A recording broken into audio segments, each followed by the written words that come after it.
Asalaamu calaykum waraxmatullaahi wabarakaatuh. Kusoo dhawaada Somali Online Money Makers oo xiriir la leh Somali Online Traders.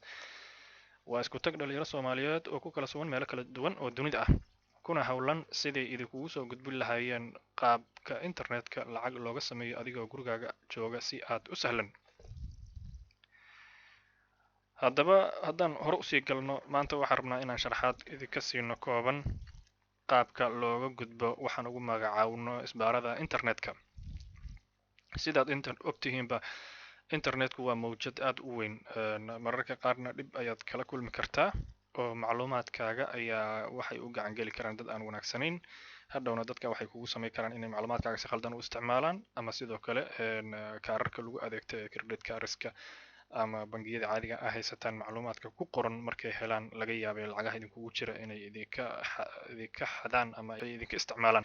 Haddaba si taar looga hortago, maanta waxaan rabnaa inaan sharaxaad idinka siino ama aan idiin soo qaadno dhowr website oo arrimahaas aad idinkaga caawinaya. Tusaale ahaan, hadda markaad rabtid inaad online-ka ka adeegatid, waa ina macluumaadkaaga personally aad wada gelisid, sida magacaaga iyo da'daada iyo sharcigaaga nambarkiisa, iyo tusaale ahaan markaad tigid goosanayso oo kale waa inaad sharcigaaga nambarkiisa iyo waxa aad gelisid waqtiga dhalatay. Sidoo kale credit cardkaaga waa inaad gelisid macluumaadka ku qoran. Sidoo kale internetka qof kasta iskaga jira, dad wanaagsan iyo dad aan wanaagsanayn. Marka waxaa laga yaabaa dadka aan wanaagsanayn oo kale markii waxyaabahaas kale ay helaan inay sharcigaaga ay si xun u isticmaalaan ama barnaamijyo kale ay ku samaystaan iyagu. Dhinaca kalena waxaa laga yaabaa inay credit cardkaaga ama bangiyadaada macluumaadka ku qoran markay helaan ay iyakana ayba isticmaalaan lacagta kugu jidha ama ay kaaba qaataan. Haddaba si taa looga hortago, maanta waxaan rabnaa inaan sharaxaad idinka siino ama idiin soo gudbino dhowr website oo arrimaha idinka caawinaya. Waxaan ugu horumarsiinaynaa website-ka la yiraahdo Alexa. Alexa waa website loo isticmaalo in lagu baaro website-ka aad rabtid inaad macluumaad ka ogaatid inta qof ee ku xiran ama halka heerka dunida uu uga jiro. Website-kan horta waxyaabo badan ayuu sameeyaa, laakiin annaga muhiimadda maanta aan uga soconno waxay tahay inaan idiin sharaxno qaabka website-ka aad rabtid inaad macluumaadkaaga gelisid aad u ogaan lahayd website-kan dadka ku xiran iyo inta ay gaarsiisan yihiin. Marka Alexa markaad timaadid, web traffic statistics ayaad leedahay. Markaad tiraadid halkan waxaad rabtaa inaad ku qortid website-ka aad rabtid inaad ka adeegatid, marka ama aad rabtid inaad markaas website-ka aad markaas muhiimadaadu ay tahay inaad booqatid ama aad macluumaad ku qortid. Sida ogtihiinba website-yada dunida isticmaal ahaan markii la yiraahdo way kala horeeyaan, isticmaalkoodu wuu kala badan yahay. Marka tusaale ahaan website-ka Google-ka la yiraahdo dadka soo booqanaya iyo website-ka maanta la sameeyay dadka soo booqanaya isbedel weyn baa u dhexeeya. Marka website-yada caanka ah ee aad dunida looga isticmaalo waxay ka dhigan tahay macnaheedu dad badan ayaa soo booqanaya, sida Google oo kale iyo wixii la mid ah. Bal tusaale ahaan hadda Google aan fiirino iyo dadka ku xiran inta ay gaarsiisan yihiin. Google.com markaa qortid halka ayaa ku dhufanaysaa fine ayaa leedahay. Waa ujeedin Google wuxuu leeyahay global rank, wuxuu uga jiraa number 1, waxaana laga leeyahay United States ayaa loogu isticmaal badan yahay. Halkan ma cadaynayso in United States Mareykanka in laga leeyahay inaan laga lahayn, laakiin waa website-kan wadanka loogu isticmaal badan yahay waa Mareykan ayuu wuxuu uga sii jiraa number 1, dunida oo dhanna number 1 ayuu uga jiraa. Marka taas waxay ku cadaynaysaa in Google inuu yahay website aad caan u ah oo dad badan ay ku xiran yihiin oo aad loo isticmaalo. Line-kan dheer waa ujeedin wuxuu sheegayaa traffic fluctuation, dadka bedbedelkooda markay hoos u dhacayaan markay kor u dhacayaan. Marka line-kiisa waa straight, waa toosan yahay. Marka halkana waxa weeye waa visitors by country, waa dadka wadamada ay kasoo booqdaan. Waxaa loogu badan yahay Mareykanka 32% ayaa kasoo booqata, India ayaa ku xigta, China ayaa kusii xiga. Saas macnaa sidii loo kala isticmaal badan yahay ayay ku sheegaysaa. Marka Google dunida dhan ayuu number 1 ka yahay. Marka tusaale ahaan bal mid kalena aan ku fiirino. Tusaale ahaan YouTube iska dheh, qof walba adiga YouTube waa dhagaysataa ila tahay, qof walba wuxuu doonaa ka dhagaysto, laakiin YouTube kulli waa website aad loo isticmaalo. Waa ujeedin global rank dunida dhan ayuu number 2 ka yahay. Mareykanka ayaa loogu isticmaal badan yahay, Mareykankana number 2 ayuu uga jiraa. Facebook oo kale sidoo kale waa website asaguna sanadihii u dambeeyay aad u soo caan baxay oo dadka dhan hadda kolley badankooda ay ku xiran yihiin Facebook. Bal fiir asagana waa ka Mareykanka 3 ayuu ka yahay, dunida oo dhanna 3 ayuu ka yahay. Marka hadda saddexdaas website waa ugu filantaan isleeyahay, waa website-yada dunida ugu horeeya marka hadda tusaale ahaan kuwa hadda dukaamaysigoo kale loo isticmaalo waxaa ka mid ah Amazon haddaan fiirino waa website-yaasha ugu waaweyn ee dunida loo isticmaalo in online shopping ama wax laga iibsado si online ah. Website-ka 8aad ee adduunka loogu isticmaalka badan yahay, Mareykankana wuxuu ka yahay website-ka 4aad. marka halkan waxaa ka ogaanaysaa dadka website-kan ku xiran. marka tusaale ahaan bal hadda website-yada Soomaalida oo kale aan fiirino maxaan dhihi karaa tusaale ahaan BBC Somali ba iska dheh BBC Somali anada siyaasadda iyo waxaan u dhageysto ma garan karo sida website-yada Soomaalida wax badan kama aqaani, laakiin waka wajad BBC Somali 7 milyan almost 8 milyan oo website baa kasii horeysa. marka waxay ka dhigantay macnaheedu website-kan cid soo gashay iyo cid isticmaashay waa iska yartahay. numberkan wuxuu sheegayaa cagaarka 6 milyan kor buu usoo dhismayaa markii uu hoos u dhacayo website-ka oo dadkiisu ay yaraanayaan ama dhibaato intay ku dhacdo ama wax si ka noqdaan meesha guduud bay isku bedelaysaa, falaartuna hoos u jeesanaysaa. macnaheedu waxay ka dhigantay traffic-ga webkan hoos buu u dhacaya. marka halkanna waxaa hadda uu na tusayo ma link hadday aan Google iyo ku aragnay ma na tusayo haddana halkan visitors by country kolley Soomaalida baa dhageysata. Soomaalidana iska wadankoodu waa dad iska yar markii loo fiirsho dunida kale, marka ma gaarsiisno in hadda la tuso halkan geographical in aragno. marka website kale aan iska fiirino asagana hadda calanka oo kale aan fiirino. calanka website-ka Soomaaliya askale asagana waa kana 23 milyan website ayaa ka horeysa. marka waa website aan cidiba isticmaalin ayuu ka dhigan yahay markii loo fiirsho dunida dhan, laakiin waa laga yaabaa markii Soomaaliya kaliya loo eego inuu website aad popular ah uu yahay, laakiin anaga adduunyadan aan hadda ka hadlayno.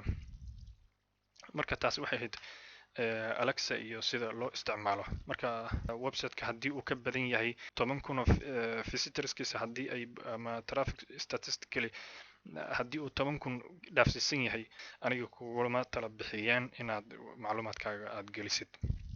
marka website-ka waa inuu noqdaa 10,000 iyo level around meelahaas wax ka hooseeya iyo wixii ku siman. website kale waxaa jira la yiraahdo Virus Total. Virus Total waxaad total ayaad qoraysaa. website-kan waxaa lagu baaraa marka website-yada viruska uu ku jiro.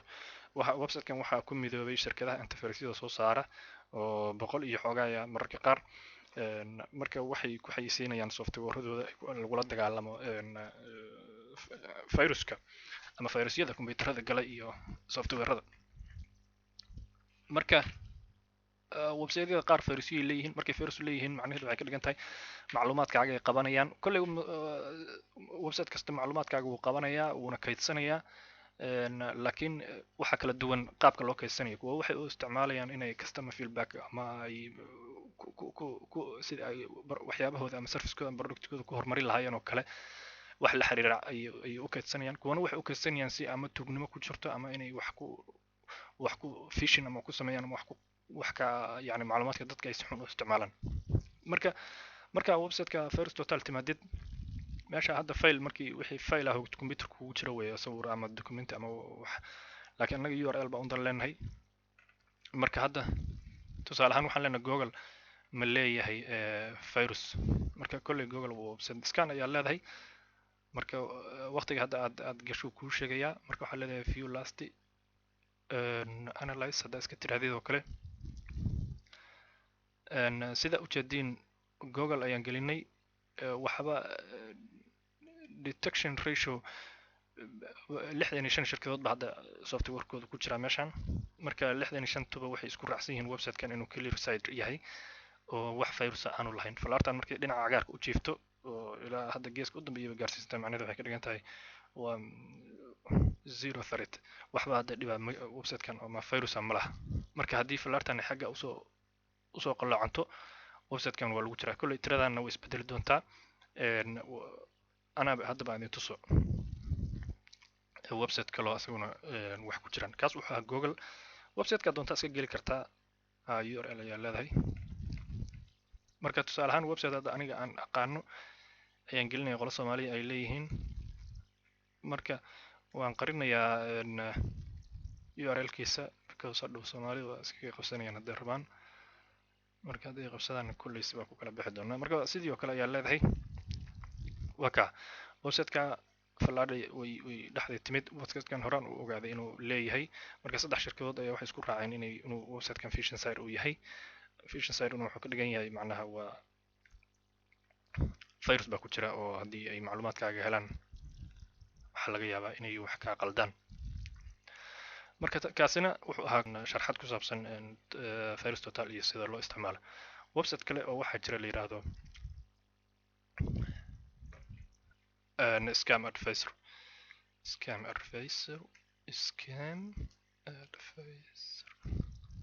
ayaa jira isagana markaasaa ugu dhufatid. scam advisor waa meel lagu soo qoro website-ka url-ka aad rabtid inaad lacag ka samaysid oo kale. tusaale ahaan hadda anaga markaan rabno inaan lacag samayno kale website kasta intaanan lacag gelin ama macluumaadkeena aanan gelin baaritaan badan aan ku samaynaa. website-yadan hadda idin tusayno iyo waxyaabo kale aan isticmaalnaa. markaan ogaano scales waxyaaba anagu aan wax ku miisaano 10 shay oo kale markaa isticmaashid ay 7 ama 8 isku dhinac wax u sheegaan, markaas kadib baan aan macluumaadkeena gelinaa. marka kanna waa mid ka mid ah waxyaabaha aan rabno maanta inaan soo gudbino. marka kan waxaa ku ogaa kartaa wuxuu leeyahay feedback ama customer review oo dadka website-kan ka adeegtay ama lacag geliyay lacagtoodii sidii rabeen ma u noqotay, adeegii ama service-kii ay ka dalbadeen sidii u rabeen ma loogu sameeyay iyo wixii la mid ah. marka tusaale ahaan hadda bal aan geliyo aniga website ka mid ah website-yada lacagta laga sameeyo laakiin hadda khadka ka baxay oo aan ogahay inuusan shaqaynin. marka kolley waxbay kasoo qori doonaan. marka waxaa la yidhaha traffic man soon. marka gelisid wuxuu ahaa website lacag laga sameeyo checking now ayaa leedahay. marka hadda website-kan wuu dhintay. wuxuu ku leeyahay low trust rating. website-kan macnaha aaminaadiisu aad bay u hooseysaa. this site may not be safe to use. inaad macluumaadkaaga gelisidna kuma habboona. calaamadda wuxuu kusoo qorayaa guduudka. meeshaan wuxuu ku leeyahay high risk waa riskigiisu aad buu u sarreeyaa. 10% ayuu safe yahay minus 90% oo risk. marka traffic mansoon ayaa domainkan la yiraahdaa. webka waxay xiriirka la leeyahay waddanka laga leeyahay waa Mareykan. domain age-kan waxay jirtaa 2 sano iyo around bar. speedkiisu waa slow. meeshan waa macluumaad kooban oo ku saabsan cidda iskale iyo meesha ay ku salaysan tahay. marka anaga muhiimadeenu waa tana commenteska ama reviewska laga bixiyay. marka dadkii website-kan wax ka samaystay wixii ay kala kulmeen bay halkan kusoo qorayaan. marka hadda af kala waayo waxaan anaga this side scam. qofkan soo ma jeedo website-kan waa lagu dhacay wuxuu yiri scam waaye. traffic mansoon 100% صادق كل وافي عنه leeyahay. qofkan wuu amaanayaa qof walba wuxuu iska leeyahay nar scam ma hanu leeyahay join and start earning. midkan wax kale waxay siinayaa. marka dadka comment-yaashaas oo dhan akhrinaysa. comment-ga marka haddii 10 comment oo kale markii laga sameeyo dadkan 200 iyo xogaa hadda waqti soo akhri karta. 10 comment oo kale markii laga sameeyo at most waa inuu qof wax ka sheegaa. haddii qof ka badan uu wax ka sheego qof ka badan haddii uu yiraahdo website-kan wuxuu yahay macnaheedu wuxuu yahay ay u badan tahay. marka qaybtaas comment-ga asagana kala soconaysa. website kale oo waxaa jira kan ay isku dhadhow yihiin oo aan dhahno whois waa sidii kan oo kale almost. marka domain address halkaa gelinaysaa. tusaale ahaan aan gelino recyclekis aan gelino. waa shirkad wanaagsan oo rabno iyadana maalinba ka fagalay doonaa oo shirkadaha lacagaha laga sameeya ay ka mid tahay. markaad tiraahdo macluumaadkeeda kooban ayuu ku siinayaa. nameka magaceeda waa saas. serverkeeda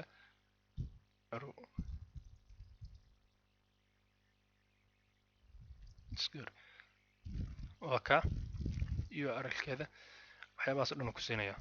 marka expire on 2026 ayuu dhacayaa. waxaana la sameeyay 2015 February. marka waxaana dib loo cusboonaysiiyey July 2016. marka domainka haddii inta badan scammerska waxay sameeyaan wax yaroo sanad camal ah ay hostingka sanad camal ay gataan, marka ayaka sanad ka badan ma rabaan inay suuqa ku jiraan ama xataa maximum sanad xitaa inay gaaraan ma rabaan, marka waxooda wax yaroo iska tuugan nacaseeda wax yaroo ku dhufo ka dhaqaaq camal ay rabaan inay sameeyaan, marka hal sano ay rabaan wix u qaldama xogaa waxooda inay ka urursadaan kadibna iskaga tagaan meesha wax kale cusub alifaan. marka hadda website-kan saa ujeedin 2015 ka la furay, domainkan wuxuu active noqonayaa, uu active yahay oo shaqeynaya ilaa wuxuu valid yahay 2026. marka waa waqti aad u dheer. marka domainka value-geedaba hadduu 2 sano uu ka badan yahay oo hadda waqtigaas aad joogtid iyo uu 2 sano kadib active valid sii yahay, waa waxyaabaha website-ka lagu aamini karo ayay ka mid tahay. halkana waa macluumaad ku saabsan shirkadda iyo qofka iskale organizationada hoos tagto, waddanka laga leeyahay, magaalada ku taalo, meelaha lagala xiriiri karo, emailkeeda, waxyaabaha ayada oo dhan wey. marka kaasna halka haddaan si kooban uga gudubno, especially haddaan idin xasuusiyo scam advisor haddaa isticmaalaysid waa inaan mar walba aad commentiga kaashataa. sidoo kale aan hore ugu sii soconno website-ka ugu dambeeya aan rabno inaan maanta idiin soo gudbino waxaa la yidhaha worthofweb.com ayaa leedahay.